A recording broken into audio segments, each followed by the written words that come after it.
kababayan, sinasamantala ko lang kasi at least dito walang mga tao, walang tao ngayon dito. So mag real talk tayo ulit, real talk 1.0. So yan, mag real talk tayo 1.0, no?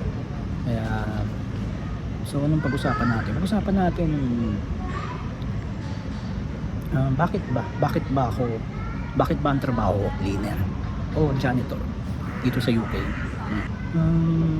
Siguro palaisipan sa inyo yan. Alam ko naman na mga Pilipino minamaliit lang yung cleaner, di ba? Lalo na dyan sa Pilipinas, di ba? Maliit ang tingin pa nga sa mga cleaner dyan, mga janitor, magnanakaw eh. Pero huwag kayong mag-alala, ganun din, yung iba dito ganun din ang tingin sa'yo. Ang una kaagad kasi dito sa experience ko lang dito sa UK, pag kami nawala sa ward, ang unang tinatanong kaagad cleaner. Nangyari na sa akin yan, ilang beses na akong ginanyan din eh.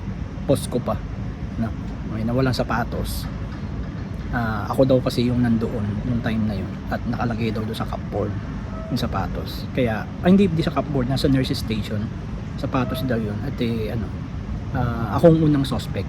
Sabi ko, ba't ko naman kukunin yun? Ano ba size ng sapatos ka ako? Hindi naman masabi sa akin ng boss ko. Sabi ko, ba't ko naman kukunin yun? Ba't ko naman sisirain ang aking pangalan dahil sa sapatos? So hindi naman nila napatunayan na ako nagnakaw. Pero galing nga sa ward siguro kasi yung ward ang mismo nagsabi na ako ang suspect. Kaya ako kaagad ang pinagbintangan. So walang nangyari doon. Hindi na ako tinanong ulit kasi Diyos ko mio naman, magnanakaw ka lang, sapatos pa. Hindi mo alam kung sino nagsuot nun. Kung may alipunga pa yun. Saka ang sapatos na yun parang safety boots. Ang gagawin ko dun? Hindi ko naman kailangan yun. Hindi mo akong tatrabaho sa factory, diba? So yan, sige. Tama na yan. Pag-usapan na yung bakit cleaner. Una sa lahat, nung nagpunta ako dito sa UK, nag-try ako mag-apply sa care home. Yung sa care home ng misis ko. Pumunta ako doon. So, nung nakita ko pa lang kung paano sila magtrabaho, kinento din sa akin ni Twinkle kung paano sila magtrabaho. Umatras ako. Sabi ko ayoko ng may personal touch. Yung bang alam nyo na, yung katulad nung naglilinis ka ng pupo ng matanda, hindi ko kaya yan. O kaya magpapaligo ka ng matanda, hindi ko rin kaya yan. Yung caring, hindi ko kaya yan. Hindi ako ganyan. Ewan ko, siguro dahil sa lalaki ako, di ba? Ayoko niyan. Kaya minsan nagtataka nga ako bakit kalalaki mong tao, nurse ang kinuha mo. Diba, nursing is for women, di ba? Maraming makaka-sexist ang tingin nyo sa akin, pero I don't care. Pero ang tingin ko, nursing, caring is for women. Kasi sila yung may puso eh. Ang lalaki, may puso din, pero ibang thinking ng lalaki. Kaya I don't know bakit maraming mga lalaking nurse dito sa UK, yung Pilipino, bakit yun ang kinuha nila? Dami naman pwedeng kunin, diba? Siguro gusto nga nila mag-abroad pa, kaya siguro ganun. Yun ang way. So ayoko nyan, definitely ayoko nyan. Ayokong mahawak ng pasyente, ayokong nakikipag-usap sa pasyente. Kasi bakit? Mabilis akong mapundi.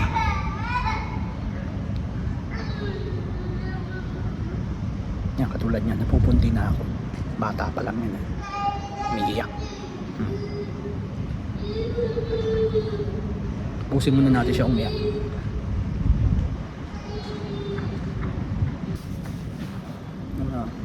Bata pa lang yan, naiinis na ako. Paano pa kaya pag matanda? Lalo na yung mga may dementia. Hindi ko kaya eh. Reality, hindi ko talaga sila kayang alagaan.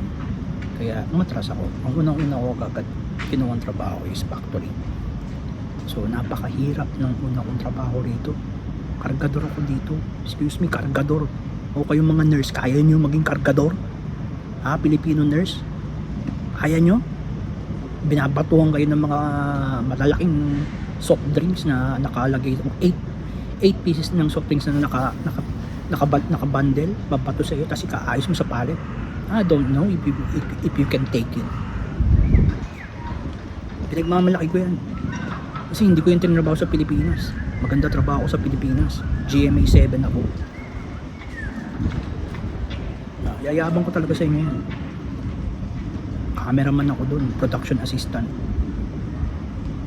Kasama ko si Ali Soto sa si Arnel Ignacio, Dina Bonibi. Ha? Tapos pagdating ko dito, kargador. Puta na, culture shock ako doon.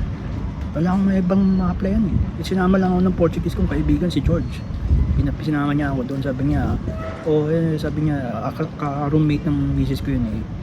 Sabi niya, come with me and then we will find job for you, sabi niya sa akin. So, pumunta kami sa agency, nagkanap kami, yun lang ang available. Tapos hindi pa yung palagi, ano lang yun, seasonal lang yun. Pagka kailangan kami, tatawagin kami. So, ang hirap ng buhay ko doon, grabe. Siguro mga 2 months ko din ginawa yun. Nagkakargador ako. Iipit yung kamay mo, ihirapan kang saluhin yung mga binabato sa'yo. Tapos, minsan hindi tatamaan ka sa balikat mo, minsan tatamaan yung kamay, yung daliri mo. Grabe. Minsan yan, naiiyak ako eh. Nung time na yun, kabago-bago mo dito, tapos yung kagad ng trabaho mo. No? Hindi ko alam kung kaya ninyo yan, mga Filipino nurse. Ngayon, tapos noon, nagkaroon ako ng medyo maginhawang trabaho. Na-cleaner ako, pero lahat ng to sa Northampton, sa Corby. Maliit na town lang yun, maraming racist doon, grabe. Antindi ng racist doon. Ewan ko lang ngayon pero nung 2009 to 2010, nung nandun ako, grabe ang mga bullying doon ng racist. Grabe ang racist doon. Kasi walang mga itim doon eh. Walang black people doon, kokonti. Kaya hindi siya multicultural. Hindi siya multicultural town. Mas marami doon ng white, mga Scottish kadalasan. Scottish people ang mga nandun. Kasi yung mga Scottish people, sila yung mga kinuha doon para sa Corby para mine ng coal. Kasi coal mining yun yung Corby dati. Pero actually ang Corby, ang Northampton, mas malapit sa London yan kumpara mo sa Nottingham. Kaya mas mura ang train dyan papunta ng London. So, sumunod na trabaho ko is cleaning na. Pero cleaning sa factory ng Weetabix. So, nililinis ay malalaking machine ng cereals. Ang problema mo naman doon, maganda ang bayaran nun kasi parang kumikita ako doon ng 700 to 800 a month noong 2009. Malaki na yan. Tapos bayad ang break mo, 2 hours break. Pwede kang matulog. Tapos ang pasok mo 2 nights lang. 2 nights, Friday and Saturday. Sunday uwi ka na. Ang problema kasi, nung sinimulan ko yun, nandun pa kami sa Corby, tapos lumipat kami ng Nottingham. Naisip ko nga sana wag na eh, pero lumipat kasi ako sa Nottingham kasi Nottingham is a beautiful place. British people, I love your Nottingham. It's one of the most beautiful place in the UK. Kaya lumipat ako dito kasi nagandahan ako dito. Kasi sa Corby walang kakwenta-kwenta. Nakamakita doon. Wala nang kwenta mga tao. Wala pang kwenta yung place niya. Sorry Corby. Ako doon, culture shock ako doon. Hirapan ako doon mag-adjust kasi mga Pilipino doon, kupal din. Hindi din magaganda mag-estima, mayayabang din.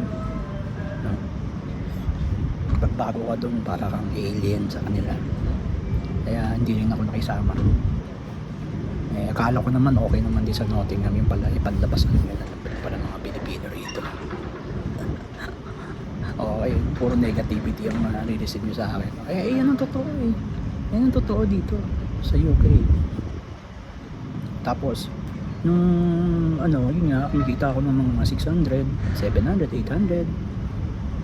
Lalo na pagka 5 weeks. So mga 500 na yan. So yun ang ginawa ko. Cleaner ng Weetabix. So nag-apply na ako ng nandito na ako sa Nottingham, apply na ako ng City Hospital. So sa City Hospital, nagka-problema yung aking CB. Hindi pa sa CB, yung tinitest nila, yung may test yan yung parang NBA ba dito. Kalimutan ko ng pangalan, lalagay ko na lang dyan yung So nagka-problema, pinaulit sa amin, kaya natagalan ako bago nakapasok. Parang inabot yata nag-apply ako kunyari ng February, tapos napasok ako September na. So medyo nakakainis. So habang nag-iintay ako, apply muna ako sa Sainsbury, cleaner ng bakery ng Sainsbury ito sa Castle Marina. So din ako dyan, mga 6 months din ako dyan. Okay naman, okay din naman ang bayaran, pero Saka maganda yung shift ko kasi night shift ako eh. Kaya pumapasok ako ng 9 ng gabi, tapos tatapos ako ng almost 12 ng midnight.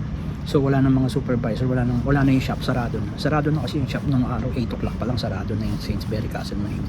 Pero ngayon hanggang 10 na raw eh. Kaya yan, okay naman experience with yung cleaning. Alam mo, pag cleaning kasi wala kang boss eh. Wala kang boss. Sabi nga ni Kuya Rod Villapro, sabi niya sa akin ng isang araw nung nagkita kami sa city, ang cleaning is hindi mo kailangan ng gamitan ng utak. Sabi ko, napatingin niya ako sa kanya, ha? Tapos inisip ko, oo nga no, sabi ko, kasi very routinary ang ginagawa mo. Hindi katulad pagka nagna-nursing ka, ay kailangan mo gamitan ng utak yan. Eh pag hindi mo ginamitan ng computation yan, yung mga gamot na bibigay mo, patay ka, di ba? Di ba? Mga nurse, ng mga Filipino nurse na lalaki, di ba? Kailangan gamitan mo ng utak. Ay, yung cleaning, hindi mo na kailangan gamitan ng utak. Kasi wala akong utak. Oh. Magaling kayo eh, di ba? Kaya, hindi mo na kailangan gamitan ng utak. Paglilinis, pagka palagi mo na ginagawa yan, automatic na yan, gagawin mo. Taka talaga si Kuya Rod. Di ba? So, nung na-hire na ako sa City Hospital, wow, sabi ko, ayos pa lang cleaning dito ka ako. Eh, nung araw, we are being audited, cleaning audit ha, meron kami cleaning audit yan eh. Pasimuno niyan si Gordon Brown eh. Kaya kasalanan ni Gordon Brown yan, dating Prime Minister, yung inabutan ko dito. Dati walang cleaning audit, kaya lahat ng cleaner balahura. So, nung time na yun, may cleaning audit na every month. Pero ngayon, grabe, every week na. Pucha. Kaya, kailangan mong humabol. Kasi every week may cleaning audit. Yun lang yung problema, yung cleaning audit. Kailangan mapapasa mo kasi yun. Kailangan nasa standard ka eh. Pag hindi, mapapagalitan ka. Hindi mapapagalitan pero makakausapin ka. So nasa City Hospital na nga ako, eh, okay, sabi ko, ayos pa lang cleaning. At least hindi ako dikit sa pasyente, di ba? Kung minsan pag yung mabait yung pasyente at may pinuutos sa akin, pagbibigyan ko naman. Ba gusto niya tubig, kukuhanan ko. Yun lang yung mga closeness ko sa pasyente kasi ayoko talaga ng pasyente. Ayoko talaga dumikit sa pasyente kasi pagka nagtatantrum sa pasyente, umiinit ka agad ang ulo ko eh. Malayo na ako. Ay marami kasi minsan lalo na yung may mga dementia sa kayo may mga sayad din. Ang daming may sayad dito. Minsan nagsisigaw na lang. Yung karaan niya, yung isang nurse namin sinisigaw-sigawan eh. Sabi ko, kinausap ko yung nurse, sabi ko babaeng nurse. Kung lalaki yun, syempre hindi ko tatanungin kung okay siya. Syempre dapat okay lang siya. Lalaki niyang tao. Nursing na nga trabaho niya. Ganun pa. Mag-emotion pa siya. Nakita ko, nalungkot yung nurse na babae, Indian. Sabi ko, are you okay? Sabi ko, yeah, fine. Gumanon siya. Tapos sabi ko, are you sure? Yeah. Tapos tumingin siya. Tinuro niya. Sabi ko, I know. Tapos, kasi, kawawa din sila eh. Minsan sisigaw-sigawan sila. Di ba? Lalo na kung hindi ka taga rito. Kasi pag ibang nurse na taga rito na born here, sumasagot yun. Sasagutin nila yan yung pasyente. Hindi mo pwedeng buli-bulihin. Sorry ka na lang. Diba? Ayun. Ganun nga. Kaya sa totoo lang kung ikaw, asawa mo, advice ko lang asawa mo kunyari nurse o asawa mo carer o senior carer o healthcare assistant.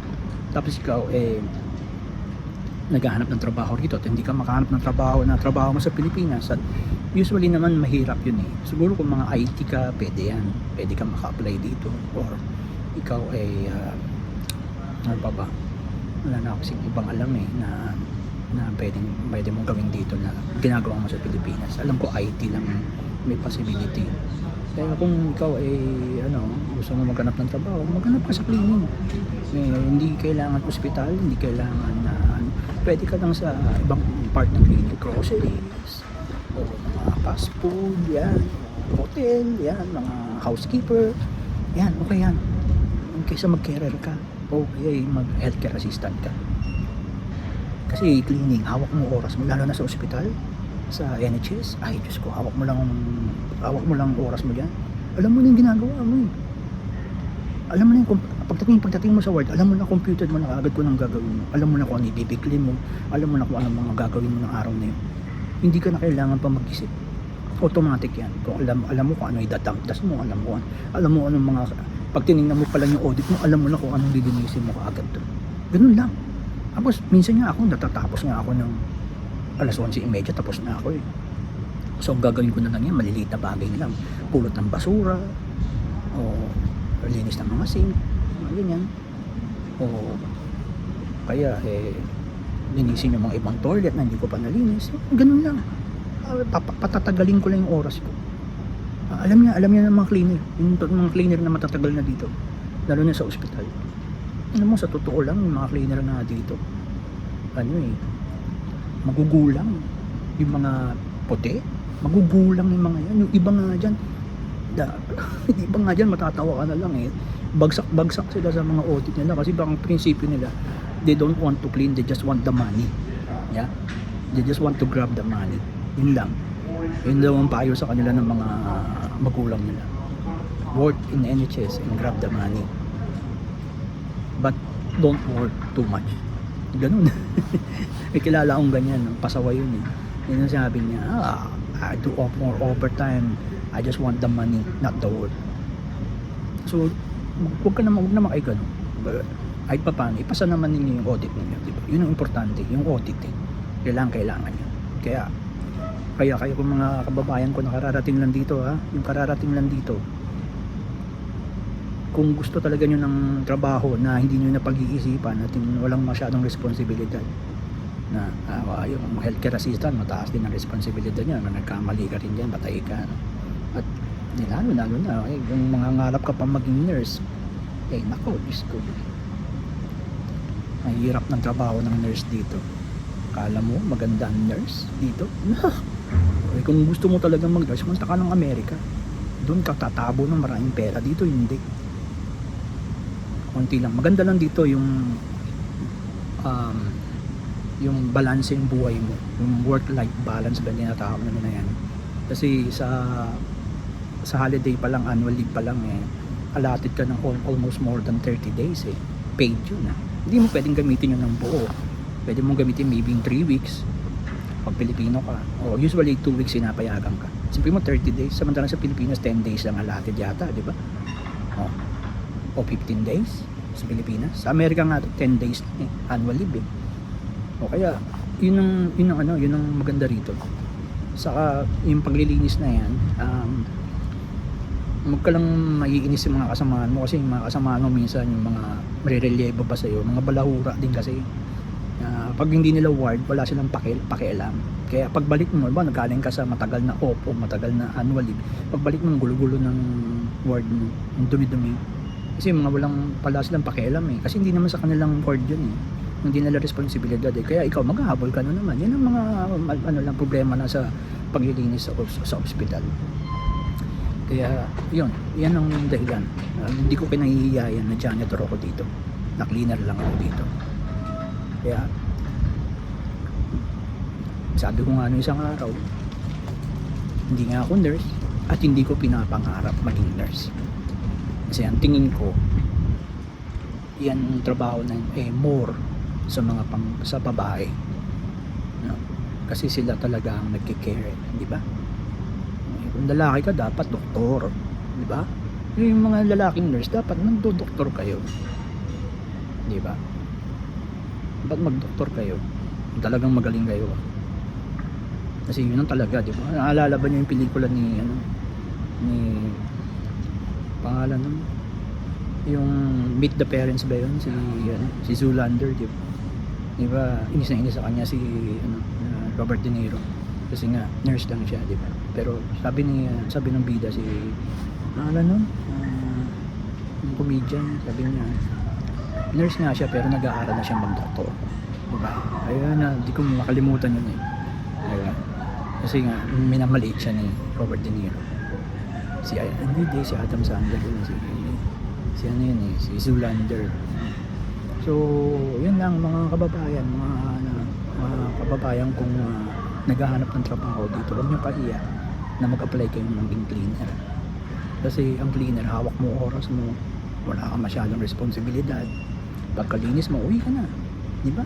Wala ka nang iisipin ng mga paperworks, hindi katulad ng nurse, nag-iisip ka pa ng paperworks mo, marami kang mga, Diyos ko, ang daming mga next time pag-iusapan natin kung anong mga ano nila, ano mga ginagawa ng mga nurse dito, ano yung mga kailangan, mga requirements, paano, kailangan pa yung mag-renew ng kanilang mga, may mga fees pa yan mga nurse. Meron sila mga fees, mga yearly fees, may binabayaran sila. Kaya mahirap maging nurse dito, no? Sabi ko sa inyo, oo, maganda kataan. Pero, kung cleaner ka, kikitain mo rin konting-konti lang naman diferensya. Mayroon mga 4 pounds, 4 to 5 pounds. Pero kung di ka naman maluho, kahit yung sweldo mo being a cleaner, kasya lang sa'yo yan. Mas huwag ka lang maluho. Kain ka ng kain sa labas. Kaya, pasyal-pasyal ka dito. Iwasan mo rin muna magkaroon ng kotse kasi gastos din yan. Cleaner ka, iwasan mo yan. Huwag kang gumahin doon sa mga Pilipinong ubad na ngayabang. Kotse ka agad. Hindi mo kailangan magkotse dito. Dito sa Nottingham, hindi. Ang ganda ng public transport dito. Kaya kung marunong ka lang sa buhay, kahit cleaner ka,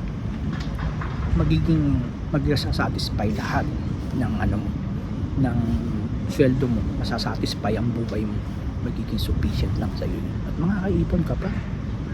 Ha? Okay?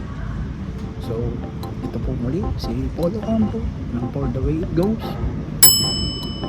See you soon.